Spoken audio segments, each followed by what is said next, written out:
Okay, picture this. You're standing in the smoldering ruins of the Gilded Hollow. The dust is still settling, and out of the ash steps this absolute nightmare of a skeletal entity, just casually casting aside the remnants of a completely dissolved mind. It's an intense image, right? Well, today in this explainer, we're going to use that image to dive into a brilliantly dark, grim, and incredibly gothic fable about psychological collapse. We're unpacking a fascinating text that operates as a mythic allegory for the total ruin of the psyche. It uses some really heavy Nietzschean philosophy to show us exactly what happens when our deepest, darkest, primal drives are ignored, repressed, and eventually just break free. So let's step into the shadows here and uncover the architecture of our own retribution. By refusing to name the creature below, the judge ensured that when the walls finally spoke, they would speak in the tarantula's voice. I mean, what an incredible quote from the source material to set the stage. Notice the intense focus here on the voice and on naming. Philologically speaking, to refuse to name something is basically to surrender your power over it. Ignoring the monsters in your basement doesn't kill them, right? It just gives them time to learn a completely new language. It immediately hits us with a terrifying question. What is the actual cost of repressing our deepest internal drives? All right, let's get into part one, the fragile theater of shadows. To understand the collapse, we really have to look at the original ruler of this mental landscape. Psychologists would call this the superego, but our text represents him as the high judge. Think of him as a totally stagnant I, the part of your mind that rigidly clings to the rules just to avoid the scary, messy reality of actual personal growth. He basically mistook sterile, boring safety for genuine moral virtue. He built his entire temple on a floor that literally hungered, totally confusing the preservation of the weak with the elevation of the spirit. He was just using legalistic bandages to hide a core of absolute purposelessness. And because of this incredibly fragile facade, his so-called authority was really nothing but a hollow toy just waiting to be completely broken. Which brings us to section 2, the jester's fatal mockery. Because here's the thing about a fragile psychic facade. It never lasts. It always gets undermined from within. And here, that happens through a maladaptive ego, a character our text simply calls the jester. Driven by what you could call a theoretical allergy to authority, the jester had zero interest in healing the mind. Instead, he holds up this void mirror to strip away the judge's righteous facade. And what does it reveal? A shared thirst for blood between the judge and the spider. Think of the jester as the ultimate psychological internet troll. He intentionally poked the wasp's nest of the id, actively feeding the tarantula's resentment just to sit back and watch the chaos of unmaking unfold. He was a deconstructor with absolutely no vision for reconstruction.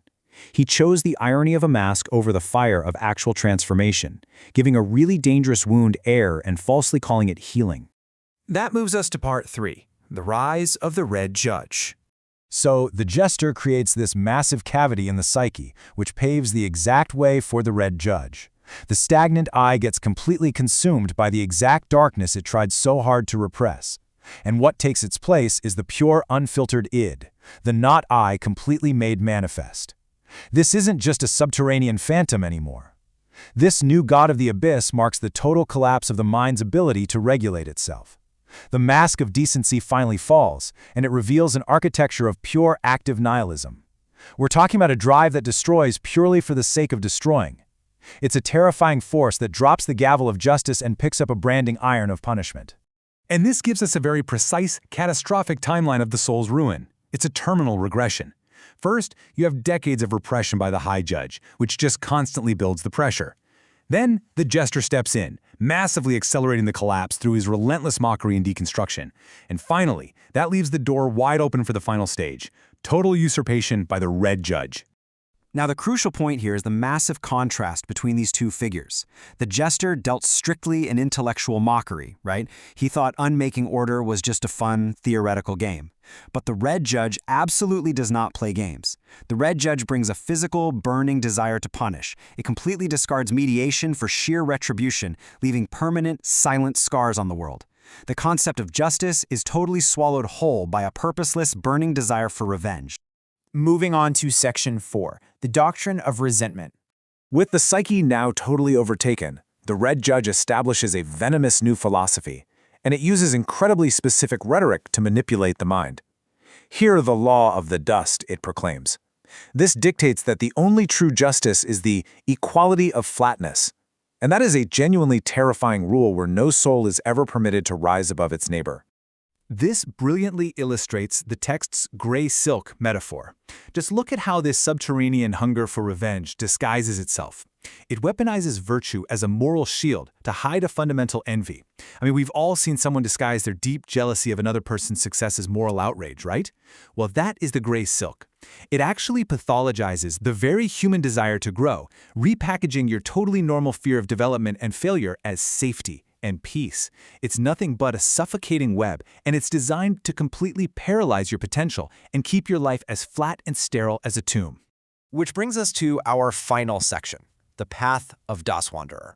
So as we look around at the ruins of this psychological landscape, we have to ask ourselves, how do we avoid this? The text is essentially presenting a stark, incredibly powerful cautionary tale about losing your internal potential. It warns that you, the creative architect, must proactively shape and fill the void of your own psyche. Because if you don't take responsibility for your own internal landscape, I promise you, the resentment of the Red Judge will very gladly claim it for you.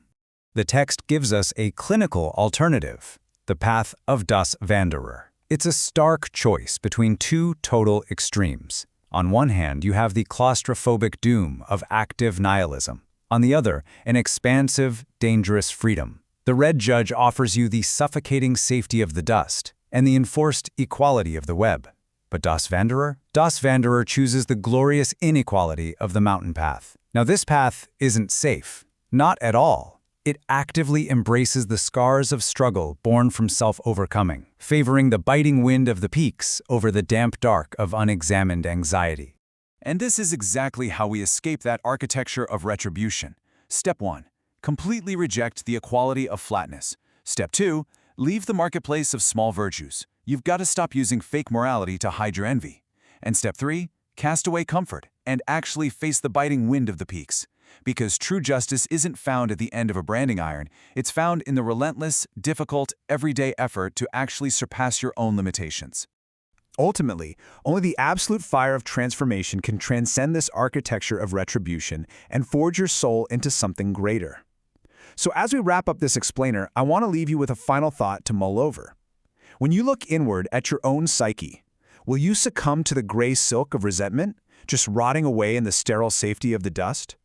Or will you take responsibility for your own fire of transformation and brave the biting wind in the peaks to forge your own soul?